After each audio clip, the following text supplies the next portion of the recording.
Assalamu alaikum wa rahmatullahi wa barakatuh, mes chers frères et sœurs.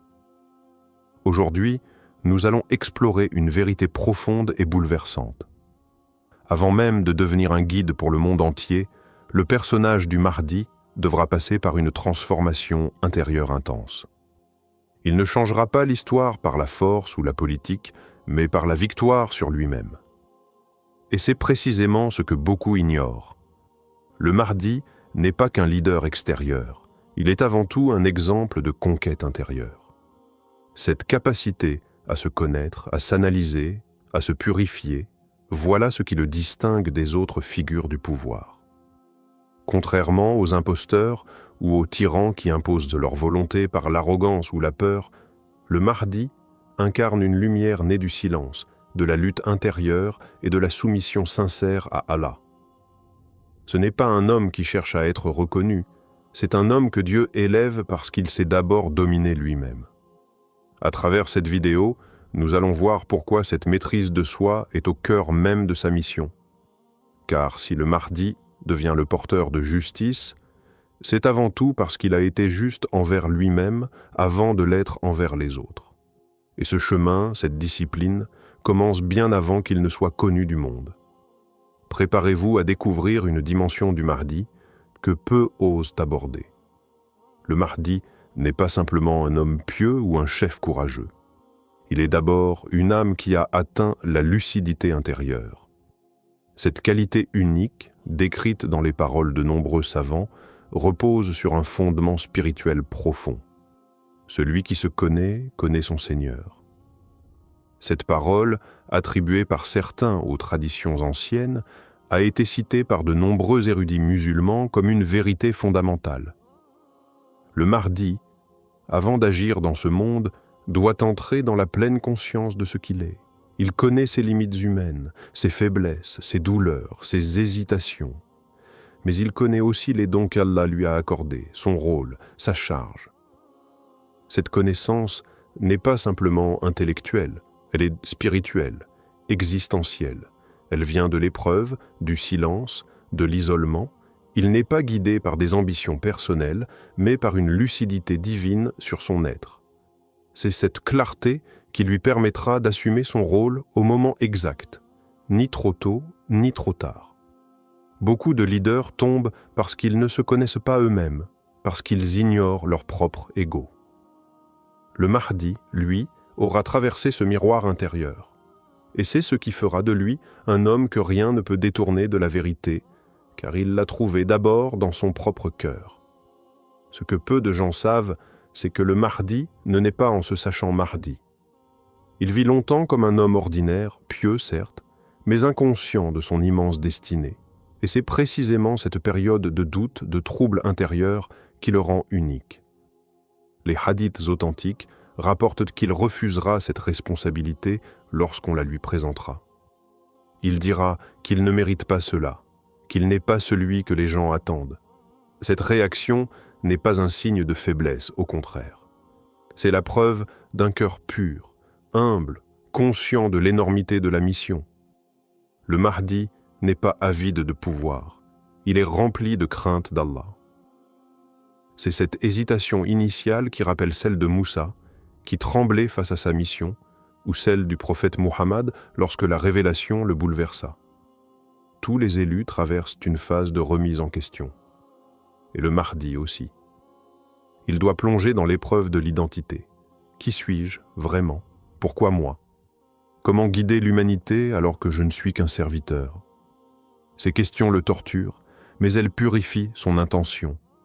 Car c'est dans cette lutte intérieure que naît la certitude. Et lorsqu'il acceptera, ce ne sera pas par orgueil, mais par obéissance. Il saura alors que ce n'est pas lui qui agit, mais Allah qui l'a choisi, malgré lui. Avant de se présenter au monde, le Mahdi devra vivre une solitude profonde, presque écrasante. Cette solitude n'est pas un isolement forcé, mais une retraite choisie ou imposée par les circonstances, où il est coupé de tout soutien extérieur. C'est dans ce vide que l'âme se révèle. Beaucoup de grands hommes ont été formés dans l'ombre, loin des regards. Le prophète Muhammad a médité seul dans la grotte de Hira avant la première révélation. De même, le Mahdi devra se retrouver face à lui-même, face à son passé, ses douleurs, ses manques, mais aussi face à Allah.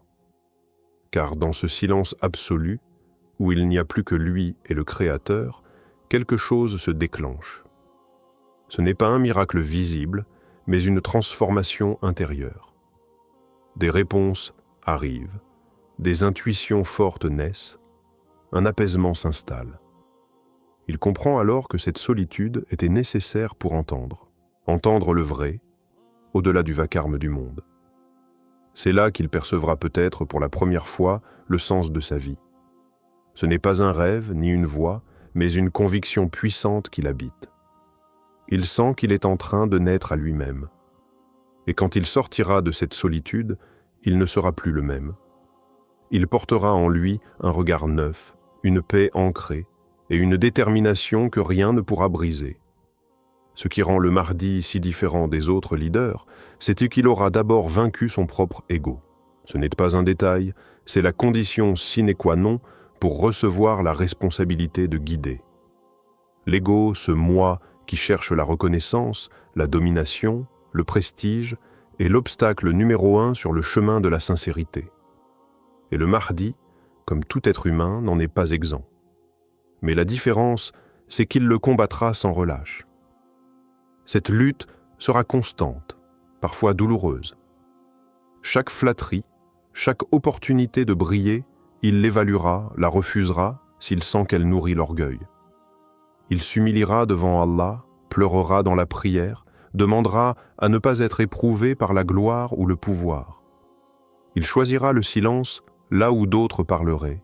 Il choisira la discrétion là où d'autres s'exhiberaient. Et c'est en cela qu'Allah l'élèvera. Car celui qui fuit les projecteurs pour plaire à Allah, Allah le fera briller malgré lui. Le Mahdi ne cherchera pas à se placer au-dessus des autres, il cherchera à s'élever vers la vérité. Et cette bataille contre lui-même sera la preuve ultime qu'il est prêt à affronter le monde, car on ne peut guider les autres tant qu'on n'a pas dompté ce qui est en soi. Et le Mahdi, dans son humilité, sera la plus haute forme de maîtrise intérieure. Lorsque le Mahdi aura pleinement intégré la connaissance de soi et maîtrisé son ego, il incarnera une autorité spirituelle incontestable. Cette transformation intérieure le rendra apte à guider l'humanité avec justice et équité.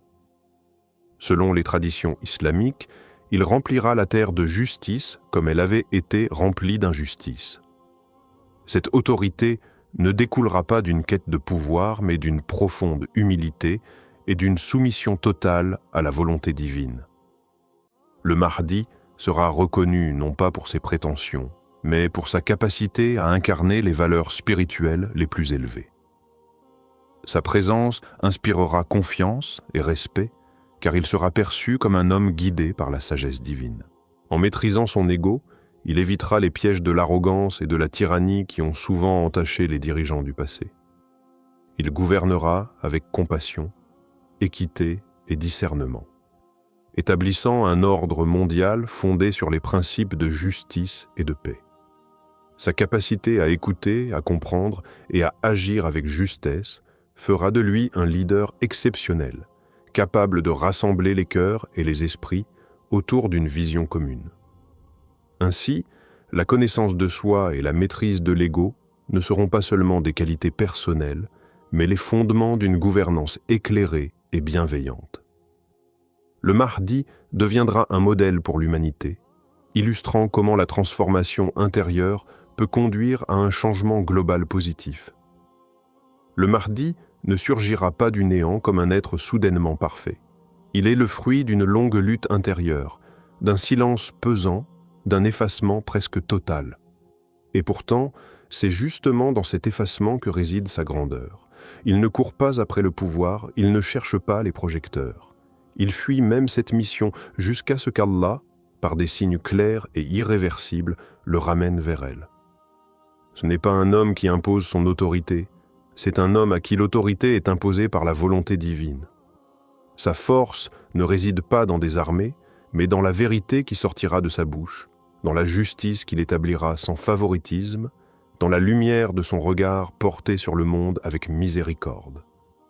Le Mahdi se connaîtra lui-même avant de prétendre connaître le monde. Il aura sondé les ténèbres de son propre cœur, extirpé les moindres traces d'arrogance, d'orgueil, de colère injustifiée. Il sera passé par des épreuves terribles, non pas pour le briser, mais pour le purifier. C'est dans la douleur, dans les échecs, dans l'incompréhension, dans l'isolement total, qu'il aura trouvé sa voie. Il aura compris que le vrai leadership commence par l'anéantissement de son ego. Et cette compréhension ne sera pas intellectuelle. Elle sera vécue, éprouvée, gravée en lui. Voilà pourquoi, quand il parlera, les cœurs vibreront. Quand il agira, la terre changera. Parce que ce qu'il incarnera ne sera pas un simple rôle, mais une vérité enracinée dans la sincérité absolue. Nous devons comprendre que le Mahdi n'est pas une simple figure apocalyptique, il est un rappel vivant de ce qu'un être humain peut devenir lorsqu'il se soumet totalement à Allah. Il est la preuve que la transformation intérieure est le point de départ de toute réforme extérieure. Il est le modèle ultime pour tous ceux qui veulent changer le monde. Commencez par vous-même. Si vous rêvez de justice, soyez juste dans vos propres affaires. Si vous voulez éteindre les tyrannies, arrachez d'abord les tyrans intérieurs, la jalousie, la haine, la convoitise, la vanité. Le Mahdi est une école à lui seul. Une école de patience, d'humilité, de silence, de prière. Et sa venue ne sera pas seulement un événement, ce sera une secousse spirituelle. Un rappel que le changement ne descend pas du ciel sans raison. Il est précédé par des cœurs transformés, prêts à accueillir le décret d'Allah.